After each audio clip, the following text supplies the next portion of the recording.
Namaste, welcome back to my channel and you are watching Inspire Nepali Mom. आजको भिडियोमा चाहिँ म तपाईहरुलाई फेरि मेरो अफ्रिकन भोइलेटहरु चाहिँ शेयर गर्दै छु। यसमा पनि विशेष चाहिँ म कसरी यसको लिभ्सहरु पातहरुलाई चाहिँ सफा गर्छु र कसरी वाटरिङ गर्छु भन्ने विषयमा चाहिँ आज शेयर गर्दै छु। र यो भन्दा अगाडिको मेरो अफ्रिकन भोइलेटको भिडियोमा फुल care tips of African violet भन्ने भिडियोमा चाहिँ एकजना सिस्टरले चाहिँ कसरी सफा गर्नुहुन्छ पातहरु कसरी सफा गर्नुहुन्छ नर्मली वाटरले अरु प्लान्टहरुलाई चाहिँ मिस्ट गरे जस्तो गरेर मिस्ट गर्नु मिल्छ कि मिल्दैन मिस्टिङ गर्नु मिल्छ कि मिल्दैन भनेर सोध्नु भएको थियो हैन। नर्मली मैले चाहिँ मिस्टिङ गर्दाखेरि चाहिँ अफ्रिकन भोइलेटहरुलाई चाहिँ वाटर स्प्रे गर्दिन। नर्मली म चाहिँ यसरी ब्रश लिन्छु टुथब्रश एकदम सफ्ट खालको अनि त्यसपछि यो ब्रशले नै सफा हुन्छ किनभने यसको पातहरु चाहिँ अफ्रिकन भोइलेटको पातहरु चाहिँ अलिकति कस्तो भने भेलभेट टाइपको अनि अलिकति जुस जुस भएको जस्तोहरु हुन्छ यसरी अनि त्यही भएर यसलाई चाहिँ बेस्ट चाहिँ मैले चाहिँ आफूले चाहिँ यसरी ब्रशले नै गर्छु सफा। अनि पानी लाएर अथवा ड्याम्प क्लोथले किन गर्दिन भन्दाखेरि चाहिँ एकदमै सेन्सिटिभ हुन्छ पानीसँग। सो यसरी पानीहरु पर्यो भने चाहिँ पातहरु चाहिँ छिटै कुइनु सक्छ। त्यही भएर आई प्रिफर यसरी नै ड्राई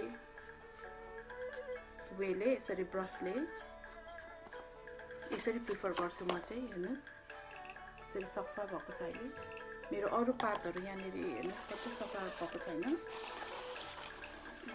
फर एक्जाम्पलको लागि यो भयो यस्तो हेर्नुस् डर्टी देख्नुहुन्छ नि। यो चाहिँ नर्मली के हो भने अब घरभित्र भएको डस्टहरु पनि भयो प्लस त्यो नभएर चाहिँ डस्ट मात्रै नभएर चाहिँ यही फ्लावरको पोलेन्सहरु पनि झर्छ। त्यो पोलेन्सहरु झरेको भएर पनि यसरी चाहिँ यो पातहरु चाहिँ एकदमै डस्टी देखिन्छ। हेर्नुस् अब म यसलाई क्लियर गर्छु।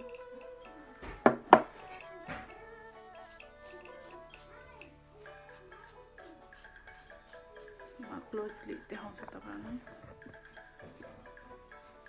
सो यसरी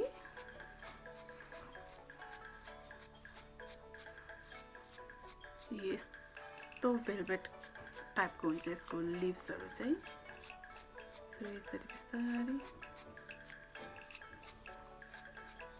सफा गर्यो भने चाहिँ यो जान्छ।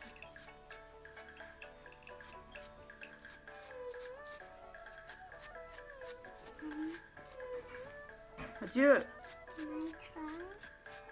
तिमी ट्राई गर्ने? ओके पकाए एकछिन। यहाँनेरि मेरो छोरी छ उसले पनि ट्राई गर्ने अरे यहाँनेरि सफा गर्न। पकाला बेबी तिमीले ट्राई गर्ने? Okay you can try with me.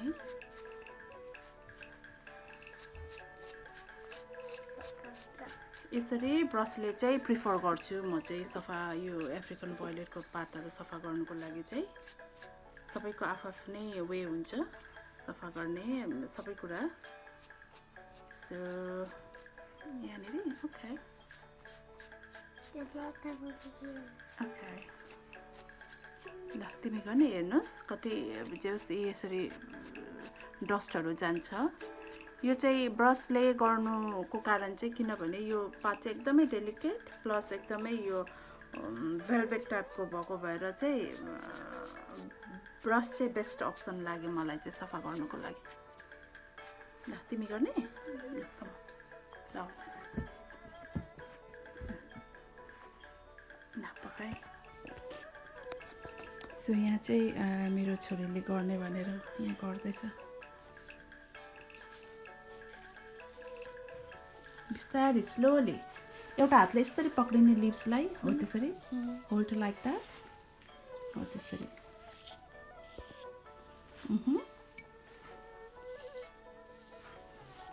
Get care.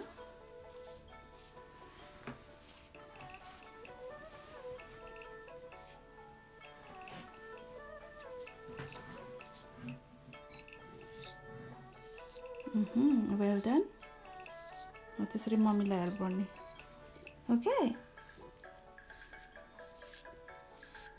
भयो बेबी ओके सो यो भयो सबैभन्दा डस्टी थियो यो चाहिँ यसरी अलिक क्लियर हुँदैछ यो मैले गरिसकेको यस्तो भयो यो भयो लिप्स यसरी म क्लिन गर्छु अब वाटरिङको कुरा आउँछ वाटरिङको कुरा आउँदाखेरि चाहिँ मैले मेरो पहिलाको भिडियोहरुमा पनि शेयर गरेको छु मेरो अफ्रिकन भोइलेटको फुल केयर टिप्स भिडियोमा चाहिँ वाटरिङ गर्दा चाहिँ त्यही अब यही लिभ्सहरूलाई चाहिँ पानीबाट बचाउनु पर्ने भएको हुनाले चाहिँ म चाहिँ डाइरेक्टली चाहिँ यहाँनेरि हाल्दिनँ पानी चाहिँ नर्मली यसरी यसको यो ससरमा नै हाल्छु पानी म तपाईहरुलाई देखाउँछु सो नर्मली वाटरिङ गर्दा चाहिँ म चाहिँ अफ्रिकन भोइलेटहरूलाई यसरी ससरमा मजाले पानी राखिदिन्छु यसरी अनि यसरी राखिदिने अफ्रिकन भोइलेटलाई अनि त्यसपछि आफैले मजाले पानी सोस्छ कतिको ड्राई भएको छ त्यहाँ भित्रको सोइल त्यही अनुसारले उनीहरुले चाहिँ पानी सोस्छ मजाले पानी सोसिसकेपछि चाहिँ ब्याक टु फ्लावर पटमा यसरी पटमा राख्नु भएको छ कि अथवा केमा राख्नु भएको छ त्यसपछि it can go back to flower pot अनि पानी हाल्दाखेरि चाहिँ नर्मली म चाहिँ समर टाइममा चाहिँ 3 to 4 टाइम्स अ विक लाउँछु भने विन्टरमा चाहिँ 1 to 2 टाइम्स मात्रै लाउँछु अनि यो फुलहरु चाहिँ यसरी फुलेको चाहिँ नर्मली भइसक्यो 6-7 महिना कन्टिन्यू यसरी फुलेकै छ अब अहिले यो सेप्टेम्बर अक्टोबर भइसक्यो अक्टोबर अब नोभेम्बर डिसेम्बर सम्म फुल्छ होला त्यसपछि नेक्स्ट मार्च अप्रिल तिर फेरि फुल्नु सुरु गर्छ कन्टिन्यू फुलेकै छ यो चाहिँ नन स्टप नै फुलेको छ फुल्दै झर्दै फेरि फुल्दै झर्दै गरेको छ सो यो भयो वाटरिङ प्रोसेस ओके साथीहरु आजको मेरो भिडियो यही एन्ड हुन्छ कस्तो लाग्यो तपाईहरुलाई फिडब्याक दिन नभुल्नु होला and I'll see you guys next week with some other interesting video until then bye take care bye